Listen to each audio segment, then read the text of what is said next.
Capítulo 5. Los instrumentos del conocimiento y la validez teórica de los métodos religiosos. Se han discutido en capítulos anteriores la universalidad y necesidad del ideal religioso, esto es, el eterno y siempre consciente gozo o Dios, así como también los métodos prácticos para alcanzar tal ideal.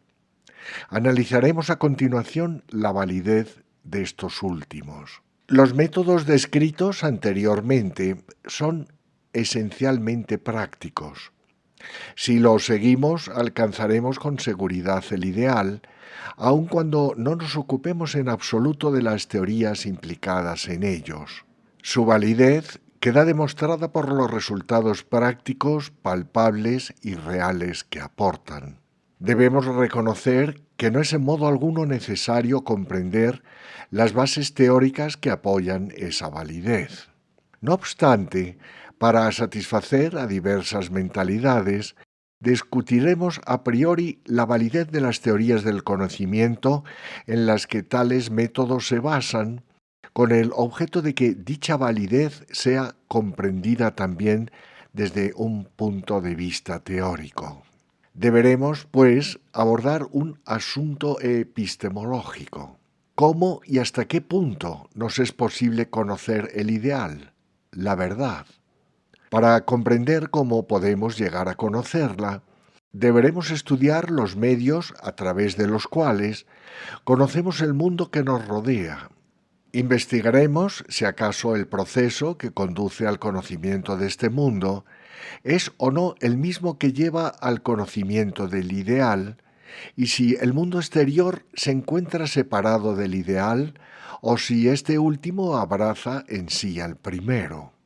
Para comenzar, analicemos los instrumentos del conocimiento, es decir, los medios a través de los cuales nos es posible conocer el mundo. Existen tres instrumentos del conocimiento: la percepción, la inferencia y la intuición. La percepción.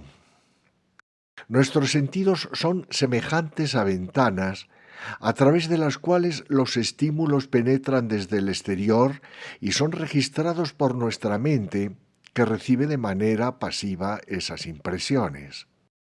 A menos que la mente se halle funcionando, los estímulos que penetran desde el exterior a través de las ventanas de los sentidos no pueden dejar impresión alguna en ella. La mente no sólo relaciona entre sí los diversos estímulos recibidos a través de los sentidos, sino que también almacena sus influencias en forma de impresiones. Dichas impresiones, sin embargo, se hallan desconectadas entre sí y amalgamadas en una confusa masa, hasta que la facultad del discernimiento, buddhi, interviene clasificándolas. Esta establece entonces las relaciones más importantes entre cada impresión, permitiendo así reconocer los detalles del mundo exterior como tales. Las impresiones son proyectadas, por así decirlo, y reconocidas en la forma de tiempo y espacio, y se revisten de características determinadas como cantidad, cualidad, dimensión, significado, etc. El proceso descrito permite reconocer una casa como tal, y no como un poste, por ejemplo. Y este es el resultado de la operación del intelecto, buddhi. Supongamos que vemos un objeto, lo palpamos y escuchamos el sonido que produce al ser golpeado. Nuestra mente recibirá todas estas impresiones y las almacenará.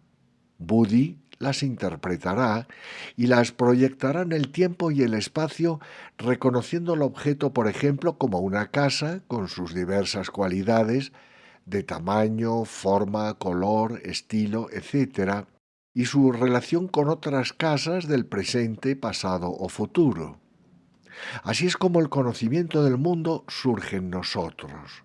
La mente de un individuo alienado, en cambio, Contiene también múltiples impresiones almacenadas en su interior, pero se encuentran en un estado caótico. El intelecto no las ha ordenado ni clasificado claramente. Surge ahora la siguiente pregunta. ¿Es posible conocer la realidad? Es decir, el ideal, el bienaventurado Dios, eternamente consciente y eternamente existente, a través de este tipo de percepción. ¿Es el proceso del conocimiento de este mundo, esto es, el proceso de la percepción de validez para conocer la verdad más elevada?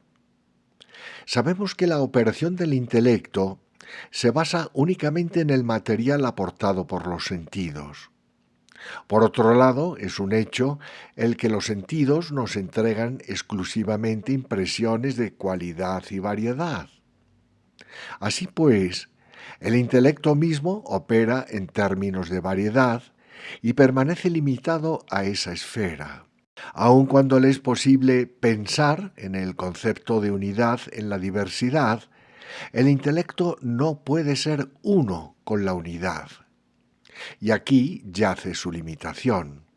La percepción intelectual es incapaz de aprehender la verdadera naturaleza de la única sustancia universal que yace en el fondo de todas las manifestaciones. Lo anterior es el veredicto de la razón misma. Cuando Buddhi se vuelve sobre sí misma y procura juzgar hasta qué punto le es posible conocer la realidad mediante la interpretación de las impresiones sensoriales, comprueba que se encuentra impotentemente confinada en el dominio del mundo sensorial. No existe ninguna ventana a través de la cual pueda asomarse a la esfera suprasensorial. Hay personas que afirman que el motivo por el cual nuestra razón renuncia a considerarse capaz de conocer en modo alguno el mundo suprasensorio yace en que nosotros mismos hemos erigido una barrera entre la esfera sensorial y la suprasensorial.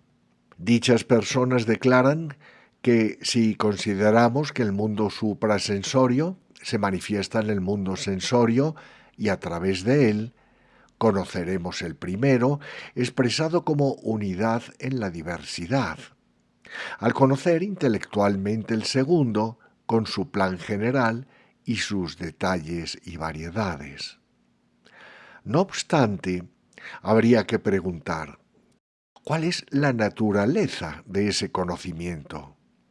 ¿Es una mera idea de la mente o implica con certeza la percepción directa cara a cara de la verdad, es decir, de la unidad en la diversidad? ¿Aporta esta forma de saber la misma convicción que aportaría el ser uno con tal conocimiento? Desde luego que no, ya que este conocimiento es solamente parcial, imperfecto. Se asemeja a contemplar la realidad a través de un vidrio de color. El mundo suprasensorio yace más allá. Estos son los argumentos a priori que permiten descartar la percepción como un instrumento válido para conocer la realidad o Dios. La experiencia demuestra, además, que no es posible alcanzar el estado de gozo, el cual es uno con la realidad y el ideal mismo, como se ha demostrado en capítulos anteriores, mientras no nos elevemos en un grado considerable por encima del tumultuoso estado perceptivo. Cuanto más nos alejamos de las percepciones y de los pensamientos que nos distraen, mayor es la posibilidad de que surja en nosotros el estado supramental del gozo supremo o Dios. En la experiencia ordinaria, la percepción común y el gozo parecen excluirse mutuamente. Ninguno de nuestros métodos, sin embargo, se basa en la percepción pura, por lo cual la incapacidad de esta última para captar la realidad carece de importancia para nosotros. La inferencia.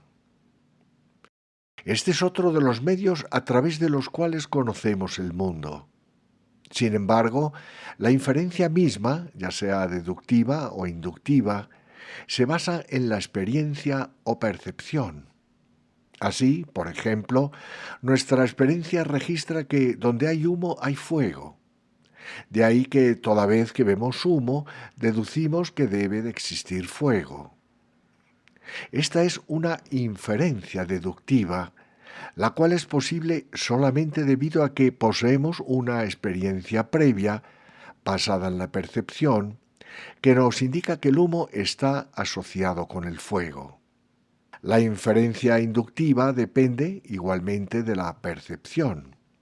Así, por ejemplo, si observamos que un determinado tipo de bacilo es causa del cólera, es decir, al descubrir una relación causal entre la presencia de este tipo de bacilo y el cólera, de inmediato inferimos inductivamente que dondequiera que encontremos aquel bacilo aparecerá también el cólera.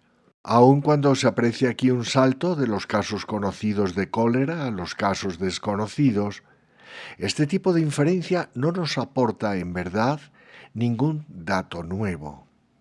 Por otro lado, la posibilidad misma de establecer una relación causal entre determinados bacilos y el cólera se ha basado en la observación, o sea, en la percepción de casos específicos. Así pues, la inferencia depende en última instancia de la percepción. En los casos inferidos no hemos descubierto nada realmente nuevo que no haya aparecido en los casos observados. En el ejemplo anterior, tanto en los casos observados como en los inferidos, a la presencia del bacilo le sigue la aparición del cólera y por lo tanto no hallamos ninguna verdad nueva aunque se trate de casos nuevos y recientes. No importa qué tipo de pensamientos, razonamientos, deducciones o imaginación empleemos, estos no pueden proporcionarnos un encuentro cara a cara con la realidad. La razón o el pensamiento puede organizar o sistematizar hechos provenientes de la experiencia y puede tratar de captar los hechos como un todo y puede esforzarse por dilucidar el misterio de la existencia. No obstante, sus empeños se ven obstaculizados por el material con el cual opera. La información proveniente de la experiencia, las impresiones sensoriales. Estos son datos desnudos y burdos, desconectados entre sí, limitados por nuestra propia capacidad perceptiva. Nuestros procesos intelectivos, que de por sí fluyen en una constante inquietud, lejos de ser beneficiados por las percepciones sensoriales, son más bien perturbados por ellas. El primer método religioso, como ya indicamos, es el método intelectual, que utiliza el pensar discursivo con el fin de conocer la realidad o, en otras palabras, el estado de gozo y serena plenitud. Pero las percepciones corporales perturban tal proceso y el razonamiento mismo, debido a que opera con una tumultuosa variedad de impresiones sensoriales, nos impide permanecer durante mucho tiempo en un estado de concentración. De ahí que este método fracase y no nos permita alcanzar la conciencia de unidad en la diversidad. Uno de los valores del método intelectual consiste en que cuando nos encontramos absortos en el mundo del pensamiento, nos elevamos, en cierta medida, más allá de las sensaciones corporales. Sin embargo, esto ocurre solo transitoriamente. Si bien tanto el método de la devoción como el de la meditación utilizan los procesos intelectivos en menor grado, estos últimos se encuentran todavía presentes en tales métodos. Así, por ejemplo, en el método devocional esto es, en el desarrollo de rituales, ceremonias de adoración, oración individual o colectiva, etc., una gran parte del proceso intelectivo se haya ocupado en la disposición de las condiciones favorables al culto, aun cuando nos esforzamos por concentrar nuestros pensamientos en el objeto de esa adoración. Por consiguiente, el método de la devoción tendrá éxito en la medida en que nos sea posible controlar nuestros pensamientos errantes. Sin embargo, su defecto yace en que, debido a un mal hábito que se ha vuelto crónico a lo largo de las edades, nuestra concentración no es lo suficientemente profunda, por lo cual siempre existe la posibilidad de que la menor distracción suscite en nuestra mente una diversidad de pensamientos ajenos al tema. En el método de la meditación, la concentración se fija en un solo objeto del pensamiento. No hay aquí formalidades externas ni rito alguno, y por lo tanto disminuye la posibilidad de que los procesos intelectivos sean activados con la misma facilidad que en el método anterior. En el método de la meditación se produce una tendencia gradual a abandonar la esfera del pensamiento para adentrarnos en la esfera de la intuición. Sobre esta última facultad trataremos en el siguiente apartado. La intuición. Hasta aquí hemos analizado los instrumentos y procesos que conducen al conocimiento del mundo sensorio. La intuición, de la que nos ocuparemos ahora, es el proceso a través del cual conocemos el mundo suprasensorio, el mundo que yace más allá de los sentidos y de los pensamientos.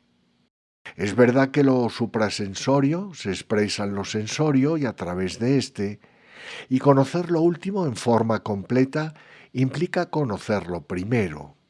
Sin embargo, el proceso que permite conocer ambos es diferente.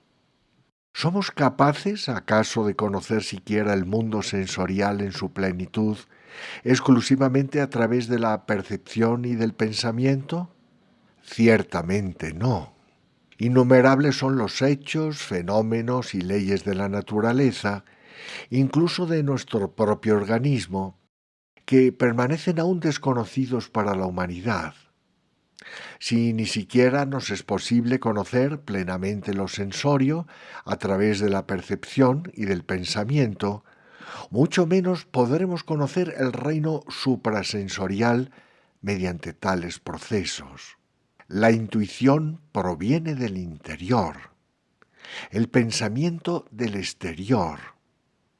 La intuición aporta una visión directa de la realidad, el pensamiento un enfoque indirecto de ella. La intuición, a través de una empatía especial, capta la realidad en su totalidad, mientras que el pensamiento la divide en múltiples porciones. Todo ser humano está dotado de intuición, de igual forma que posee también la capacidad de pensar. Y así como la capacidad intelectual puede ser cultivada, la intuición también se puede desarrollar. A través de la intuición nos sintonizamos con la realidad, es decir, con el reino del gozo supremo, con la unidad en la diversidad, con las leyes interiores que rigen el mundo espiritual, con Dios. ¿Cómo sabemos que existimos? ¿A través de la percepción sensorial? ¿Son los sentidos los primeros testigos de que existimos, el origen de nuestra conciencia de existir? No puede ser así, ya que la conciencia misma de existir se halla previamente implícita en el mero intento de los sentidos de darnos a conocer nuestra existencia. Si no tuviéramos conciencia de que existimos, en el acto mismo de la percepción sensorial no nos sería posible tampoco tomar conciencia de objeto alguno a través de los sentidos. ¿Nos dicen la inferencia o los procesos intelectivos que existimos? Ciertamente no, ya que el material de los pensamientos son las impresiones sensoriales. Y estas últimas no pueden hacernos saber que existimos, puesto que tal conocimiento es un requisito preliminar de dichas impresiones. Tampoco pueden los procesos intelectuales aportarnos la conciencia de que existimos, ya que esta última es una condición previa a ellos. Cuando al compararnos con el mundo exterior pensamos o deducimos que existimos en él, la conciencia de nuestra existencia estaba ya presente en el acto mismo de pensar o deducir. ¿Cómo entonces sabemos que existimos si este saber no nace de los sentidos ni del razonamiento? Únicamente a través de la intuición podemos conocer tal hecho. Esta es una forma de saber intuitivo. La intuición yace más allá de los sentidos y del pensamiento, y estos últimos solo son posibles gracias a aquella. Es extremadamente difícil definir lo que es la intuición, ya que ésta nos parece de por sí una cualidad natural. Todos la sentimos. ¿No sabemos acaso lo que es tener conciencia de existir? Todos lo sabemos. Esta conciencia nos resulta tan familiar que somos incapaces de definirla. Pregúntale a alguien cómo sabe que existe y se quedará perplejo. Lo sabe, mas ignora cómo definirlo. Podrá quizás tratar de explicarlo, pero su explicación no revelará lo que siente interiormente. Toda forma de intuición posee esta misma característica peculiar.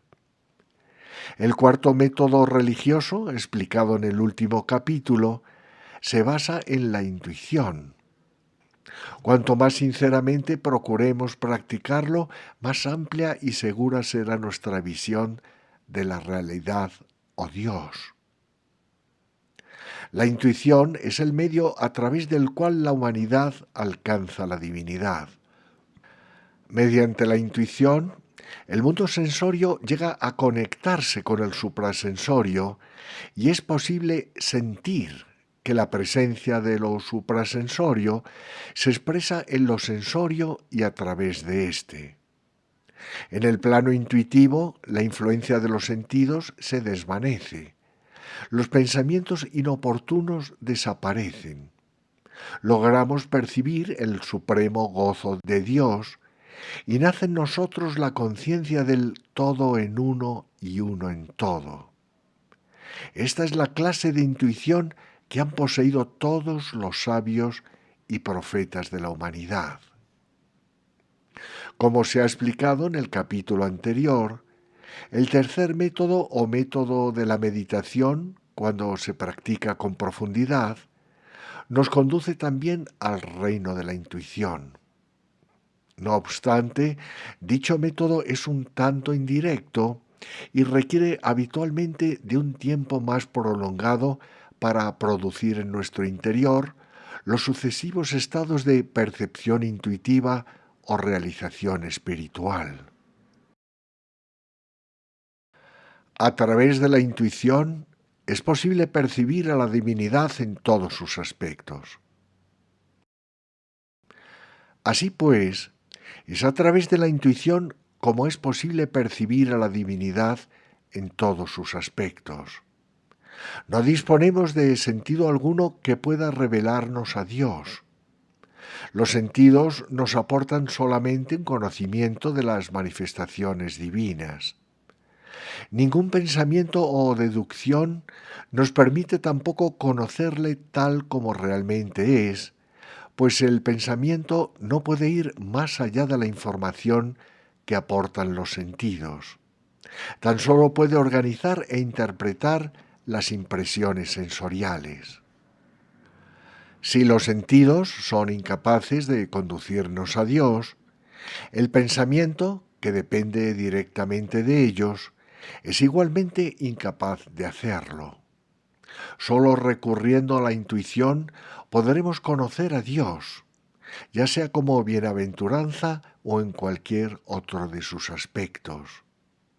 Existen, sin embargo, numerosos obstáculos que dificultan la percepción intuitiva de la verdad. Algunos de ellos son la enfermedad, la incapacidad mental, la duda, la indolencia, la mundanalidad, los conceptos errados y la inestabilidad. Estos obstáculos pueden existir en nosotros en forma innata o pueden haber sido engendrados o agravados como consecuencia de la compañía que frecuentamos. Nuestras tendencias congénitas erróneas, samskaras, pueden ser superadas, no obstante, mediante un decidido esfuerzo, purushakara. A través del ejercicio del poder de la voluntad, podemos erradicar todos nuestros defectos.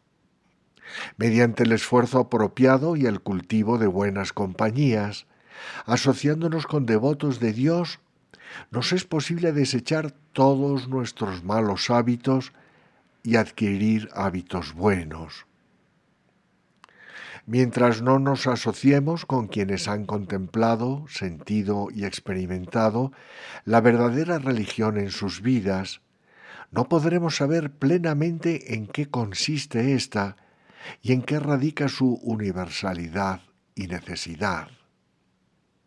En todos los seres humanos existe el espíritu de investigación. Todos buscan la verdad. Esta es la herencia inmortal del hombre, y él la perseguirá ciega o sabiamente hasta haberla recuperado en su plenitud. Jamás es demasiado tarde para buscarla. Buscad y hallaréis. Llamad y se os abrirá.